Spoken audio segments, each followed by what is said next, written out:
eh, el manejo de emergencia del cólico renoureteral, ¿ok? Bueno, habitualmente cuando estamos en el salón podemos discutir un caso clínico. En esta ocasión solamente lo voy a mencionar. Por ejemplo, cuando tenemos un caso, ¿no? Un paciente de 38 años, ¿no? Sin antecedentes aparentemente, solamente una ITU tratada empíricamente, natural de Pichanaki, ¿no? Ningún antecedente de importancia, con un tiempo de enfermedad de 2 semanas, ¿no? Ahora, este paciente es traído de emergencia por mal estado general y alteración del estado de conciencia, ¿ok? Entonces se hace una anamnesis indirecta porque el paciente está en mal estado, ¿no? Y nos refieren que tenía dolor intenso en abdomen, a predominio de mi abdomen izquierdo, sensación de alza térmica, náuseas y vómitos, deposiciones diarreicas, disuria, sangrado escaso con deposiciones, orina oscura y turbia y hemorragia subconjuntival. Entonces, al pedir algunos exámenes, por ejemplo, tenemos que este paciente tiene una leucocitosis de 25.000 leucos, plaquetas por debajo de lo normal y también está anémico, una proteína C reactiva alta y en el examen de orina, leucocitos de 25 por campo. ¿Ok? Urea y creatinina aparentemente normales, función renal aparentemente normal. Se le pide una ecografía a este paciente y definitivamente nos mencionan que tiene un riñón izquierdo con leve dilatación de cálices y pelvis. Es decir, hay una ectasia en el riñón, un mal tráfico de orina, por lo tanto hay dilatación leve de los cálices del riñón. Se le pide una tomografía y en la tomografía nosotros logramos evidenciar una litiasis a nivel del uréter proximal. ¿Ok? Bien. Entonces, ¿qué es lo que nosotros debemos hacer en estos casos, no? Lo principal, la anamnesis y el examen físico siempre van a ser fundamentales para el manejo de estos pacientes. Con la anamnesis nosotros vamos a poder orientar nuestro diagnóstico, ¿no? El examen físico definitivamente también nos ayudará y podremos de esa forma plantear nuestras alternativas terapéuticas. Definitivamente es un paciente que está en mal estado, hay que tener un acceso venoso, hidratar, analgésicos, antieméticos, dependiendo de cómo esté su estado general. Exámenes de laboratorio que ya hemos pedido, ¿no? Y obviamente pertinentes, ¿no? No podemos estar pidiendo hemocultivos, esas cosas, porque tiene que estar en relación con lo que ya estoy sospechando. Determinar la presencia de obstrucción en la vía urinaria o infección urinaria y exámenes de imágenes definitivamente. Cuando hablamos de urolitiasis, hablamos de una enfermedad que es relativamente prevalente, ¿no? Más o menos afecta entre la cuarta y sexta década de la vida. Habitualmente es más común en los varones que en las mujeres, ¿no? Un ratio de 3 a 1. Y la prevalencia varía de acuerdo a la región donde habiten los individuos. Recordar que en lugares calurosos siempre va a haber un poco más de prevalencia.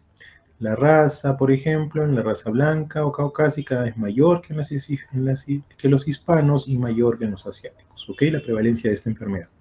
Habitualmente tenemos que tener climas desérticos o tropicales, ¿no? Calor. Cuando el paciente está expuesto también a calor o a deshidratación, ¿no? Eso también es importante. Cuando el paciente no se hidrata adecuadamente, es muy sedentario o tiene una dieta muy inadecuada, ¿no? El estado nutricional es mayor riesgo cuando el paciente es obeso, cuando tiene dislipidemia, síndrome metabólico o es diabético, ¿no? Hay asociaciones que lo encuentran con hipertensión arterial y enfermedad coronaria. Ahora, cuando hablamos de la calidad del agua, nos referimos necesariamente a si es un agua dura, por ejemplo, ¿no? Es decir, rica en minerales o sobresaturada de minerales, ¿no? Es muy común en algunos lugares de la costa en los cuales tenemos aguas muy saturadas en minerales. Entonces, todo eso va, ¿no? Desde factores intrínsecos y factores extrínsecos para poder desarrollar la patología de cálculos, ¿ok? Definitivamente en primera línea de diagnóstico con imágenes tenemos la tomografía. La tomografía sin contraste es una de las opciones o la opción más válida para el diagnóstico de litiasis. En segundo lugar, tenemos la ecografía, ¿no? La radiografía. En casos especiales, por ejemplo, podríamos recurrir, ¿no? En caso de litiasis en gestantes, por ejemplo, a una resonancia magnética, ¿no? O en casos muy especiales en los cuales no se puede hacer una tomografía en sí. La pielografía intravenosa también es una opción, pero son exámenes que obviamente no son hechos a rutina. La opción más importante a recordar es que el diagnóstico de una litiasis se va a hacer con una urotomografía o tomografía sin contraste. Como pueden ver, todos los estudios tienen sus ventajas y desventajas. Debido al avance tecnológico, básicamente nosotros tenemos que tener en cuenta que la tomografía es lo que más nos va a ayudar en este caso, ¿no? Y una tomografía sin contraste siempre es una buena opción. Con respecto a la posibilidad de tratamiento, o mejor dicho, de diagnóstico de litiasis en una gestante, se podría valorar la posibilidad de una tomografía con microexposición o una exposición más baja, ¿no? Una cantidad de milisieverts más baja de lo normal. Ahora, esto es relativo. En algunos casos se menciona que se tiene que valorar riesgo-beneficio, ¿no? Si es que el cólico es muy intenso y hay que hacer un diagnóstico, podríamos sugerir a la madre poder hacer una tomografía, pese a los riesgos que con una exposición mínima serían también mínimos. La radiografía definitivamente fue nuestra primera alternativa, ¿no? A lo largo de los años definitivamente ha sido una buena opción de manejo, ¿no? Actualmente tenemos pocos radiólogos que usan o urólogos que usan la radiografía como un método de diagnóstico para urolitiasis, ¿no? Principalmente es la tomografía. La ecografía también es útil, pero tendrían que ser cálculos mayores a 10 milímetros, cálculos con sombra acústica posterior. Habitualmente, cuando vemos reportes con litiasis de 3 milímetros, 2 milímetros, es muy raro que la ecografía acierte el diagnóstico. Habitualmente siempre se deben a artefactos o a calcificaciones dentro de la pelvis y de los cálices del riñón. Ahora, la tomografía me sirve, sí me sirve de mucho, no solamente por la localización, tamaño, sino también para poder establecer una posible etiología del cálculo, dependiendo de las unidades Hanfield. Las unidades Hanfield me pueden permitir a mí determinar la dureza del cálculo y por ende determinar cuál es su posible composición. Recordar que el cálculo más común es el de oxalato de calcio, seguido del de carbonato de fosfato de calcio, perdón. Son los dos más comunes, el de estrubita siendo el cálculo infeccioso, habitualmente coraliforme, ¿verdad? Entonces, cuando hablamos del cólico renal, recordar que el cólico renal sí es una urgencia, ¿ok? Es el dolor derivado de la obstrucción del uréter o de la pelvis renal. Cuando se distiende la pelvis renal se produce un dolor tan intenso que el paciente va a llegar a emergencia, ¿no? Es un dolor súbito, de presentación súbita, ¿ok? No hay previo aviso, el paciente está bien, a diferencia del apéndice o otras patologías agudas en las cuales las molestias van incrementando paulatinamente. En el caso del cólico renal, habitualmente el dolor va de 0 a 10 en muy poco tiempo, ¿ok? Entonces sí es una urgencia urológica. En un primer momento el riñón va a intentar modular eso, ¿no? Va a intentar desobstruirse aumentando el flujo, pero luego se va a dar cuenta que ya no lo va a poder hacer, así que va a comenzar a disminuir el flujo o la tasa de filtrado glomerular, ¿ok? Entonces, todos esos detalles se van haciendo en el tiempo en el cual el paciente está sufriendo de dolor intenso, y es donde va a llegar a emergencia. ¿Cómo es este dolor? El dolor muy intenso, intermitente, ¿no? No se asocia con los movimientos. Es decir, si yo me busco una posición antálgica, habitualmente no va a mejorar. Habitualmente se encuentra en el lado del riñón, a nivel de la región lumbar, y se irradia siempre a los genitales, ¿no? En el caso del varón, al testículo; en el caso de la mujer, hacia el labio mayor. Puede haber molestias urinarias, como por ejemplo cambios en la orina, ¿no? Una orina más oscura, más turbia. Puede haber náuseas y vómitos, y en algunos casos incluso hasta fiebre, ¿ok? Ahora, siempre va a haber hematuria o cambios en la orina. Algunos de los pacientes siempre describen cambios. Por ejemplo, orina oscura, como agua de lluvia, agua de río, ¿no? Es lo más típico, ¿ya? Sangrado también puede haber. Incluso a los pacientes que logran expulsar sus piedras van a tener un sangrado muy rojo rutilante, ¿no? Entonces, estos pacientes van a poder presentar molestias. Por ejemplo, ¿qué pasaría si tengo un dolor agudo, súbito? Y en el examen de orina tengo microhematuria. La sospecha de litiasis se aumenta, ¿no? Recordar también que no es la única opción. Hay patología como apéndice que me puede dar, si es un apéndice retrocecal en contacto con el uréter, me podría dar también microhematuria. Pero de todas maneras, para eso existe la posibilidad de establecer diagnóstico diferencial. Definitivamente hay estudios sobre eso. La prevalencia de microhematuria siempre va a estar relacionada con el cólico renal y me va a permitir al diagnóstico, ¿ok? Así que eso sí está demostrado. Entonces yo tengo dos caminos, básicamente. Tengo a mi paciente con un dolor intenso, ¿no? Le tengo que hacer un examen de imágenes y tengo que definir si este paciente va a tener que necesitar una intervención o si simplemente lo puedo observar y dar manejo médico.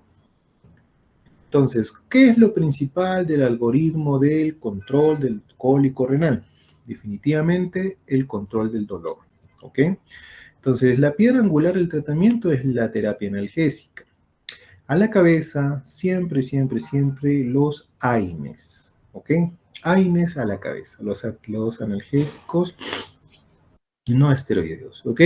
Antiinflamatorios no esteroideos, son los principales. ¿Por qué motivo vamos a preferir?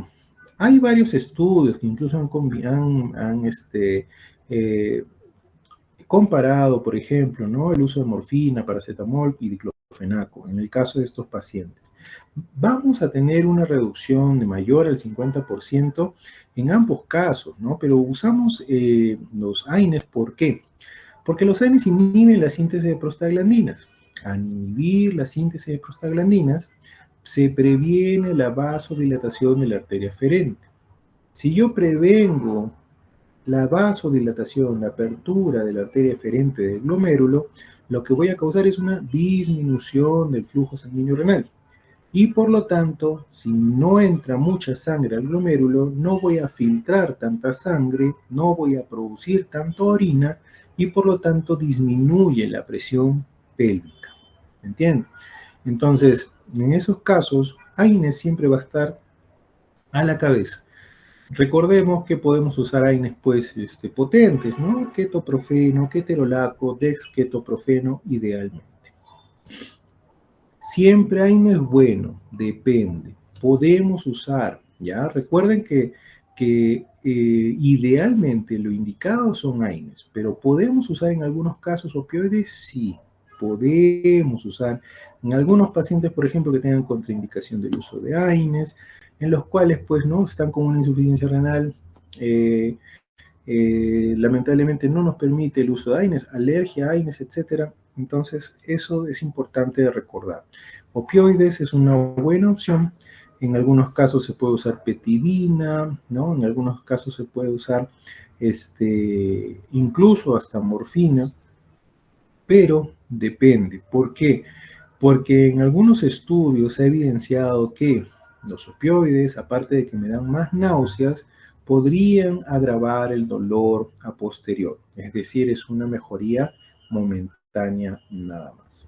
Definitivamente la patología del cólico renal se asocia a náuseas y vómitos. En algunos casos podemos usar dimenhidrato, metoclopramida, ondansetron, lo que ustedes deseen, para dar confort a nuestros pacientes. Definitivamente hay estudios que lo respaldan.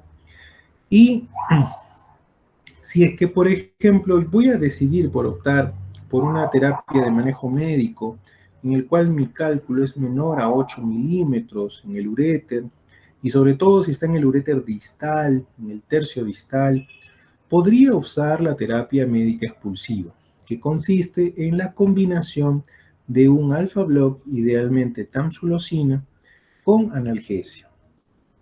Los estudios evidencian que va a haber una expulsión del cálculo o una mejor pase de orina si usamos esta terapia por unas 4 semanas. ¿Ok? Entonces, depende mucho del tamaño del cálculo. Idealmente se menciona menos de 8 milímetros, algunos dicen 10. Sobre todo localización distal, mejor todavía, es lo que podríamos usar para poder mejorar al paciente y con la probabilidad de que el paciente bote su piedrita. ¿Okay? Hay una evidencia muy alta en la cual podemos usar terapia expulsiva, ¿no? Para piedritas distales, sobre todo cuando están entre los 5 y 10 milímetros. Bueno, entonces obtuve la opción de manejo médico, ¿no? Pero ¿qué pasa si es que ya definitivamente este paciente requiere una intervención? Tenemos dos opciones. Definitivamente las opciones, eh, digamos, que no son definitivas, son dos. Una es la colocación de un stent ureteral, es decir, colocación de un catéter pigtail, como pueden ver en la imagen, ¿no? Un catéter que va de la vejiga al riñón, bypaseando el cálculo y de esa manera, por un flujo laminar, permitir el paso de la orina sin obstrucción. Si es que por algún motivo tengo una complicación adicional, lo que podríamos hacer es colocar un nefrostoma, ¿no? Nefrostoma, ¿para qué? Para poder desobstruir al riñón. Una punción, se hace un nefrostoma, una nefrostomía en la pelvis renal, el riñón sigue funcionando, botando su orina por ese acceso. ¿Ok? Ahora, es una emergencia, sí, cuando vemos que el riñón está muy distendido, el dolor es incoercible, podemos nosotros tratar eso. Definitivamente tenemos que tener cuidado con la sepsis, ¿ya? Y el caso clínico que les planteé, por ejemplo, un inicio, paciente con sepsis severa que llegó a estar hospitalizado, tenía plaquetopenia, ¿no? Llegó a estar con anemia, el paciente no se le podía tocar porque comenzaba a sangrar por la propia plaquetopenia, entonces se le colocó un catéter pigtail y el manejo de la sepsis mejoró a los 3 días grandiosamente, ¿no? El paciente se recuperó y pudo pasar a un tratamiento definitivo que es la litotripsia endoscópica. Ahora, definitivamente todos los pacientes tenemos que evaluar, ¿no? A quién vamos a hospitalizar y a quién damos de alta. Depende mucho del dolor, si es que hay sepsis o no, si es que el paciente es estable o no, etcétera. Si el paciente no cede al manejo inicial del dolor, definitivamente tenemos que observarlo. Si la obstrucción ya me da signos de sepsis, si es que tiene signos de pielonefritis, pionefrosis, ¿no? Pus en el riñón. Un paciente monorreno, definitivamente tengo que observarlo, y una obstrucción bilateral con mayor razón, porque ese paciente puede llegar a la insuficiencia renal aguda si es que no se controla adecuadamente. Acá vemos algunos ejemplos de cálculo. Acá, por ejemplo, vemos cálculos en la vejiga, ¿no? Eso es una cistoscopía. Acá también vamos a ver cálculos.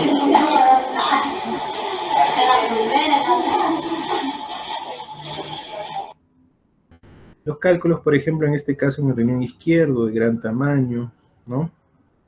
Estos litos habitualmente ya requieren un manejo mucho más especializado. En este caso lo que hacemos es una nefrolitotomía percutánea, por ejemplo. Por ejemplo, estas imágenes son ilustrativas, estas son tomadas en el Hospital Rebagliati cuando era residente. Ahí, por ejemplo, pueden ver la cantidad de logística que se usa para los procedimientos de endourología, ¿no? Se usan arco en C, se usan torres de endoscopía o laparoscopía, ¿no? Todo el arsenal. Esa posición de la paciente es la posición de Valdivia-Galdacao, en la cual se puede tener un acceso anterior a la pelvis renal, es para poder exponer mejor el riñón y de esa manera se le pueda punzar y trabajar. Esa es la posición de prono para poder acceder al riñón y trabajar los cálculos que se encuentren dentro del riñón a través de un nefroscopio. ¿Ok? Ahí podemos ver los accesos que tenemos, ¿no? Esta es una imagen en la cual, un video en el cual que quería mostrarles la punción, ¿no? Justamente pueden ver en la fluoroscopía cómo se punza el cálice renal para poder acceder a la pelvis y los cálices y de esa manera poder tratar el cálculo, ¿no? Ahí, por ejemplo, ven una cirugía ESIR, es una cirugía combinada, tanto un acceso al riñón por nefroscopio y un acceso vía endoscópica a través de la vía urinaria, ¿no?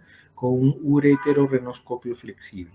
Entonces, todo eso para limpiar el riñón y lograr el stone free, que es la ausencia de cálculos en un solo acto operatorio.